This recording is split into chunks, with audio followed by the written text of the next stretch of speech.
Mukuru w'ekibiina kya NRM aha Bwambara District Prosper Tweise yashaba abateezi b'akaruru okwetantara okwetaba omuviyo omu bwire bw'akaruru omu byanga byabo.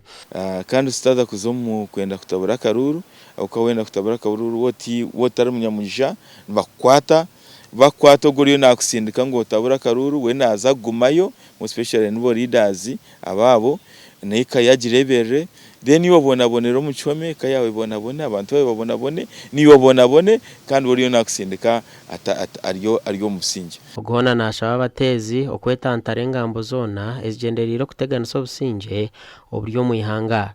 Ekina ninshaba twena sitezo mu karuru k'obusinge sitere twikirize ngo akaruru hinarasinge kandi hinarasingwe orasingwa ikirize orasinge ajaguze. Yaba naganira n'abanyamakuru ahari Arclight Estate muri Kampala. Kulgira Tweise obuhagizi bwa NRM boyonjiro muri Kampala ahabwe birunje bikozwe government omucyanga eki. Haryoru abantu bageruzo kumanya ngo umuntu bakubasa kwesiga ahabwe bwa president mu Uganda no bakumanya kandi aine cyakorera ihange.